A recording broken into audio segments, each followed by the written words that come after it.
Hey there, I think now is a very good time for us to talk about shadow work. Lots of opportunity to be experiencing it right now, whether you're having it in your personal life with conflicts and obstruction and the cycles we go through with important people or with our jobs or moving. There's all kinds of things that can provoke that, or those of us who might be resonating with a bigger, more collective experience that we're having. Um, it just seems overwhelming. And I'm kind of hoping if you've been super overwhelmed that you've tuned out to whatever media you might be consuming, because at this point, deal with your own react before you keep updating yourself with more information that might be harmful to you. Harmful in that it's not helping. It's like eating more of a spice that's making you sick, or going out in the sun when you have a sunburn. Stop. You just have to stop and give yourself some time to breathe. And so we do a shadow work. We make sure that before we do big shadow work, we focus on the little ones. And also, we make sure that if we're in shadow work, that there's some support system in place so that we can take care of ourselves in those moments where it's just that peak pain point. I mean that if you have deep things you need to work on, please have somebody know that you're working on something deep. Not that you're trying to scare them, but it's sort of like we have somebody at our back. Like in shamanism, we open up a sacred space and we know our shamanic allies have our back and that they'll support us if we need to lean back into them to hold us, do a trust fall into either dear friends or well-known allies in the spirit world who can hold you while you go through your own personal dark night of the soul, initiation misery, complete disillusionment of this idea of what my world will be and who's in it and how it's gonna roll. And things have been happening in the past week. I'm recording this on July 3rd, 2025. Things have been happening in the past week that I can't even put words to. It just sucking air is kind of the way I'd respond to this. And I'm speaking to the global situation right now. I can't even imagine. And so all of us who are really feeling that and are getting provoked to do our own unique shadow work around it, may you feel like here's your permission slip, your shamanic permission slip.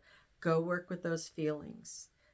Do the crying, do the dancing, do the screaming, do the journaling, rip things up, burn them.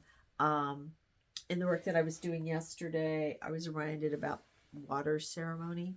So I have many videos about, not many, but several videos about fire ceremony, but water ceremony, instead of burning something up, we're blowing it into something and putting it in the water, or we're literally blowing it into the water. And we're inviting the water to receive the energy and then pour it onto the land and let the land take the water in as an offering to nourish possible new growth, or the growth that's already there that really desperately needs the water, or add it to the river or to the pond or to the ocean so that the energies that you're releasing get diluted into the whole. It's another way of moving energy using the water. Or go jump in a pool and flail your arms and legs around and get it moving through your body. Get the stuff out. We've got to do that. Keep clearing it. Keep clearing whatever you've taken on or has erupted through you from this latest, nobody can write this stuff, crap that's been happening. And in that, reclaim your energy, your integrity, your soul, your purpose, knowing that whatever it is, you're here to do that. And maybe the obstacles have lined up in a new way.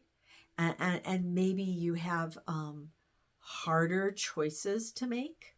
I don't know. We can't really project too far forward with what's been put into action, because it's been such a chaotic, unpredictable, wild ride of insanity that we can't really know what's going to happen. And it hurts us. It takes our vital energy. It robs us of our strength to spend time spinning out on what could happen and what could be.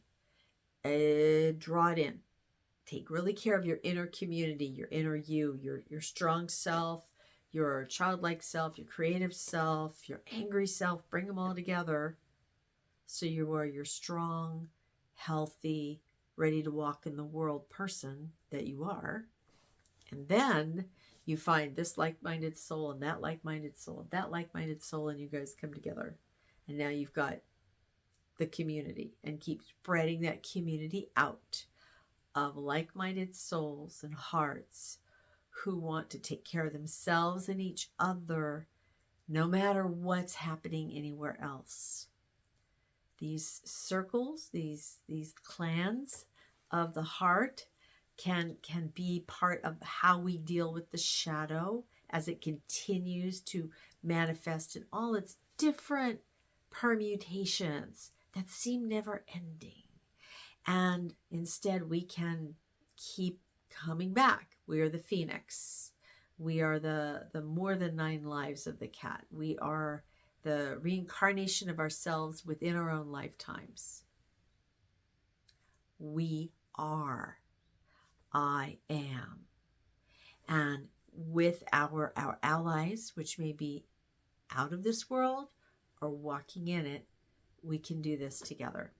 So take on the shadow work a little bit at a time, best that you can. Be sure you use either a backup of your allies, if you have spiritual practices that allow you to do that, or a friend that you can fall apart with, knowing, and here's an important thing to do right afterward. Fill yourself up with love. You've done the work. So go do whatever it is that restores your loving cup. Go hug people, go out in the garden, go play with your pet, go jump in the ocean, do something that or like I go visit folks, that I really care about. I'm lucky, I'm blessed to have great neighbors, and I like to go visit them and spend time with them.